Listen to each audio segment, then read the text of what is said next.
Hello everyone. आज मैं आपसे बात करने वाला हूँ हार्मोनिक मीन के बारे में। हार्मोनिक मीन जो है वो भी मेजर्स ऑफ सेंट्रल टेंडेंसी का ही पार्ट है, लेकिन हम इस पर्टिकुलर स्टैटिस्टिकल टूल को एक स्पेसिफिक पर्पस के लिए यूज करते हैं। फॉर एग्जांपल, अगर आपके पास एवरेज स्पीड का कोई क्वेश्चन आ गया, मतलब कि अगर आप ट्रैवल कर रहे हैं डिफरेंट डिफरेंट स्पीड के ऊपर अपने व्हीकल को ड्राइव कर रहे हैं, तो आपकी एवरेज स्पीड क्या रही, आपका एवरेज डिस्टेंस क्या रहा। मान लीजिए आप एक प्रोडक्ट को खरीदने के लिए गए, लेकिन आपको एक पर्टिकुलर शॉप पे नहीं मिला, आपको डिफरेंट डिफरेंट शॉप पे जाके उस प्रोडक्ट को लेना पड़ा और हर बिजनेसमैन ने आपसे डिफरेंट डिफरेंट प्राइसेस को चार्ज किया है, तो आपको एवरेज प्राइस क्या पड़ा उस प्रोडक्ट का। इस तरह के क्वेश्चंस के आंसर के लिए हार्मोनिक मीन बहुत ही प्रोमिनेंट रोल प्ले करता है।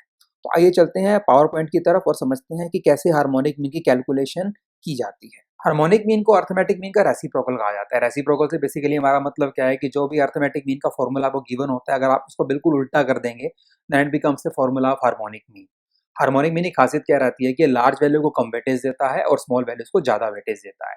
अगर आपने कोई पर्टिकुलर चीज खरीदी है और मान लीजिए 3 डिफरेंट डिफरेंट शॉप से खरीदी और हर जगह पे अलग अलग प्राइस पे किया, and if you want to know कि आपने एवरेज कितना पे किया है, then you should go for harmonic mean.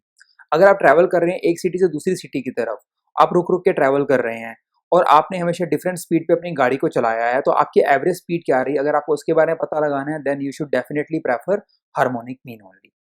तो अब समझते हैं कि हार्मोनिक मीन को हम इंडिविजुअल, डिस्क्रीट और कॉन्टिन्यूस सीरीज में कैसे कैलकुलेट करते हैं। ये हमारे पास फॉर्मूलाज अवेलेबल है यहाँ पर। आप जैसा कि देख रहे हैं, एक्स जो है रेसिप्रोकल में आ गया, 1/x हो गया है, summation of 1/x individual series में हो गया है। डिस्क्रीट में हमारे पास फ्रीक्वेंसी भी होती है, तो हम क्या करेंगे, 1/x को फ्रीक्वेंसी से मल्टीप्लाई करके उसका सम ले लेंगे। और कॉन्टिन्यूस सीरीज में रेंज होती है, तो पहले हम उसका मिड वैल्यू निकालेंगे, उसका रेसिप्रोकल लेंगे और फिर उसको फ्रीक्वेंसी से मल्टीप्लाई करेंगे। तो आइए देखते हैं कैसे ये काम करता है। In case of individual series, मान लीजिए हमें यहाँ पर एक्स दे रखा है, सपोज हमें प्राइस दे रखा है, हमने ऑरेंजेस लिए हैं, हमने एक जगह पे 5 रुपये 80 पैसे दिए, एक जगह 12 रुपये दिए, एक जगह पे 13 रुपये 21 पैसे दिए एंड सो ऑन। हमें पता लगाना है कि हमने एवरेज कितना पे किया ऑरेंजेस के लिए। तो हम क्या करेंगे, पहले इसका रेसिप्रोकल ले लेंगे, तो 1/5.8 हो गया, 1/12, 1/13.21, 1/0.5 एंड 1/125.1। और रेसिप्रोकल लेने के बाद उसका टोटल ले लेंगे, इट बिकम्स 2.3394। क्योंकि इंडिविजुअल सीरीज है तो फॉर्मूला क्या है, n divide by summation of 1/x। n क्या है हमारा, टोटल नंबर ऑफ आइटम 5, हमने वैल्यू को पुट किया, समेशन ऑफ 1/x क्या था 2.3394 एंड द वैल्यू इज 2.1373। हमारे पास वैल्यू निकल कर आ गई है। अगर डिस्क्रीट सीरीज की बात करें तो हमारे पास यहाँ फ्रीक्वेंसीज भी गिवन होती हैं। तो यहाँ पर अब हमारे पास x दे रखा है, f दे रखा है, पहला काम क्या होगा, x का रेसिप्रोकल लोगे तो 1/5, 1/6, 1/7, 1/8 एंड 1/9 आ गया।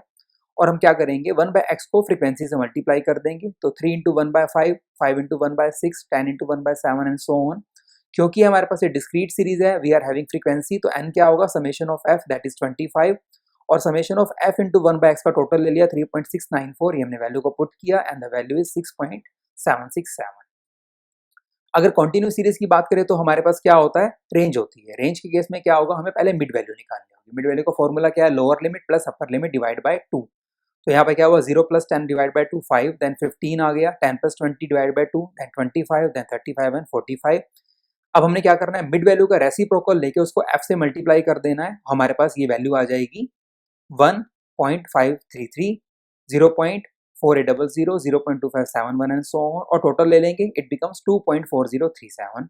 Since frequencies are given to us, तो n क्या हो जाएगा, समेशन ऑफ f के बराबर that is 40 and will put the value here, 40 divide by 2.4037 and harmonic mean is 16.641। अब हम एक और एग्जांपल लेते हैं।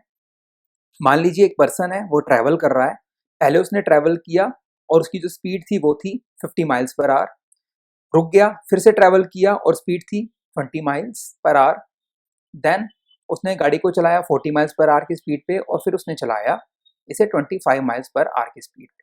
हमें पता लगाना है कि उसकी एवरेज स्पीड क्या रही, तो हम क्या करेंगे, यहाँ पे पहले स्पीड को ले लेंगे 50, फिर रही 20, फिर रही 40, फिर क्या रही 25, रेसिप्रोकल ले लेंगे उसका, ये आ गया summation of 1/x that becomes 27/200। हमारे पास ये इंडिविजुअल सीरीज है, उसने 4 बार ट्रेवल किया तो n is equal to 4, so will put the value. और हमारी जो एवरेज स्पीड आई है वो क्या आई है, 29.63 माइल्स पर आवर। एक और एग्जांपल लेते हैं। मान लो एक पर्सन है, वो एक सिटी से दूसरी सिटी पे ट्रैवल कर रहा है and the distance is 4 kilometre. पहले उसने स्कूटर से ट्रैवल किया और उसने 1 किलोमीटर का डिस्टेंस कवर किया और उसकी स्पीड थी 40 किलोमीटर पर आवर। फिर उसने स्कूटर को छोड़ दिया, रिक्शे पे ट्रैवल किया और उसने डिस्टेंस कवर किया 1.5 किलोमीटर का और स्पीड थी 10 किलोमीटर पर आवर। फिर उसने रिक्शे को भी छोड़ दिया, फिर वो पैदल गया और उसने डिस्टेंस कवर किया 1.5 किलोमीटर का, स्पीड थी उसकी 40 किलोमीटर पर आवर। अब यहाँ पर हमें स्पीड भी दे रखी है और उसका डिस्टेंस भी दे रखा है, तो मतलब हमारे पास जो डिस्टेंस है उसको हम वेट कहेंगे।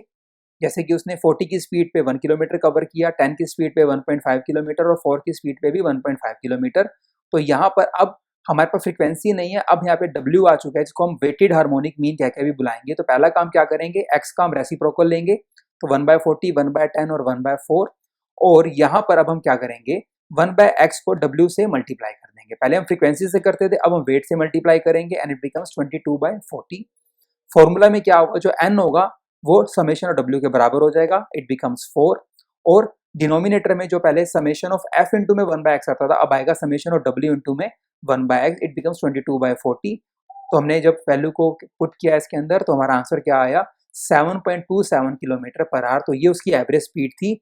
इस स्पीड से उसने 4 किलोमीटर के डिस्टेंस को कवर किया और वो एक सिटी से दूसरी सिटी की तरफ पहुंच गया।